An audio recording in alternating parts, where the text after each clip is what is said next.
Alright, now that we got the case open, let's take a look inside and give you a quick overview of everything I got going on here. Alright, let's start with the motherboard. We got a Asus P8Z77V Deluxe.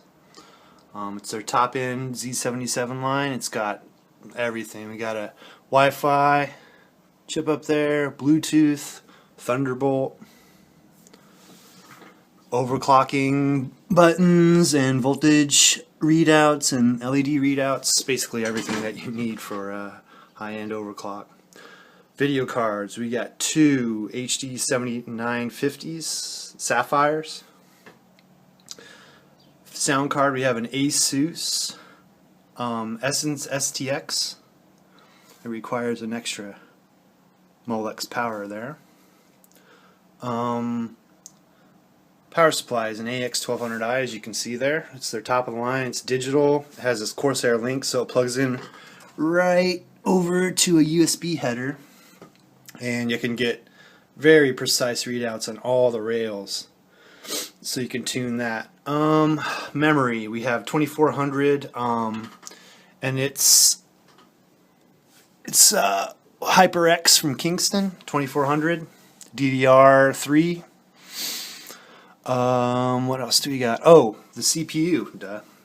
This is an Intel 3770K. It's been de-lidded, so that means that I've taken off the heat spreader and removed the terrible thermal compound that they put underneath it.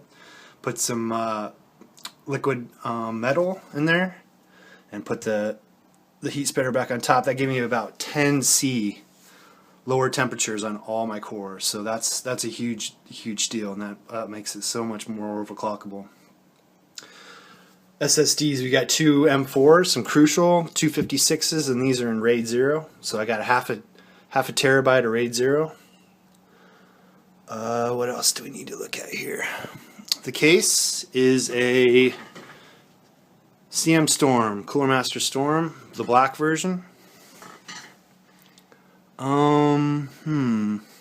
I guess we can go to the cooling now. Let me take this top off real quick. Hopefully it isn't too dusty up here. Here's the top. So up in the top we have a dual 120mm rad. And in all the rads we have NF F12 Noctuas. These are top of the line fans.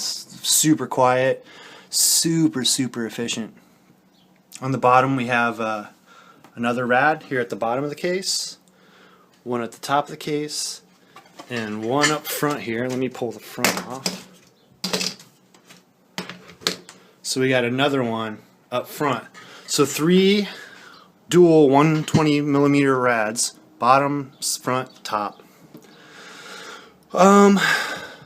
EK coolant blocks, EK blocks on each of the rads. We have a it's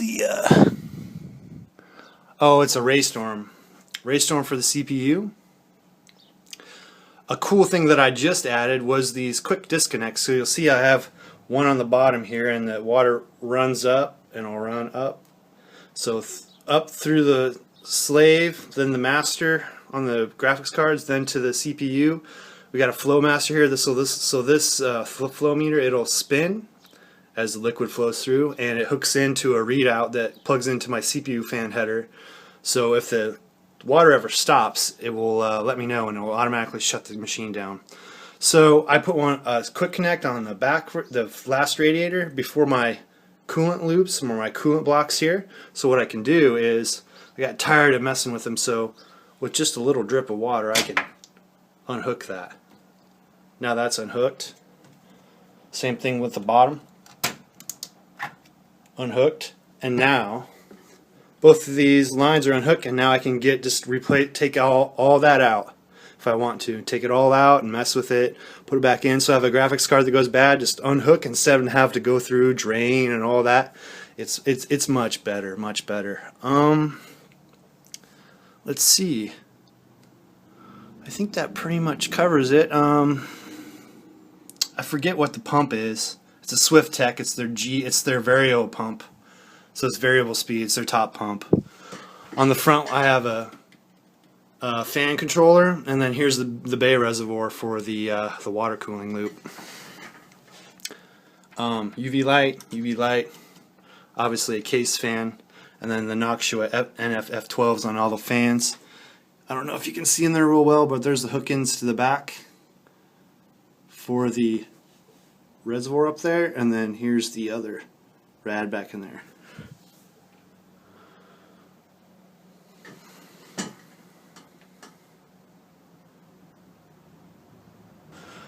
Alright, here's what I got for my gaming setup. I'll go over what all the peripherals are here in a second if I can remember some of my. Here's some of my jerseys and awards and Olympic Trials jerseys and stuff. But let's see here. Okay, the monitor. Now this is one of the things that I'm probably most proud of. I don't know. It's a pretty sweet setup. What it is 3 23-inch 120 hertz Samsung monitors. Now I've debezeled them and wrapped all the corners in electrical tape and taken a 1x2 frame all the way around it, built it myself, painted it. And what you do is basically sandwich the screens from the top and the bottom, so squish them together. There's rails. See, there's some aluminum rails, and it slides. This is just a U rail, and the monitor slides right in there, and just nice. I put some padding in there so it's not scraping, so it's got a nice foam padding all the way around. So you just slide those in, and as you can see, if you sit down, now I'm having to move way back here. Okay, so from here I'm about 6 feet from it, 5 feet in my chair. So that's what I see. We got, let me change the color on that, SteelSeries, Merc Stealth keyboard, Logitech G9X for the mouse, SteelSeries, nice and slippery, good texture on that. I just picked up those are the G930s, I think, from their Logitech also. Pretty good sound. Like I said, these monitors are 120 hertz Samsungs. This is all Eyefinity, run all 120 hertz. You can tell by you're not going to be able to tell on this video, but just smooth as butter, everything. What else do we need to show? Oh yeah, Windows 8.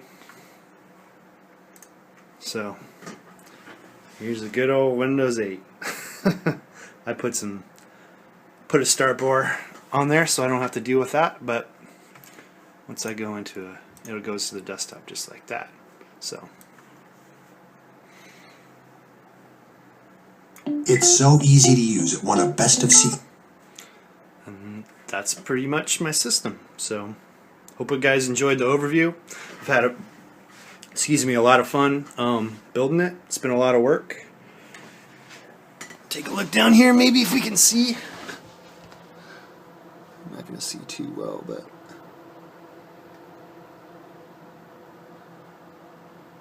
alright.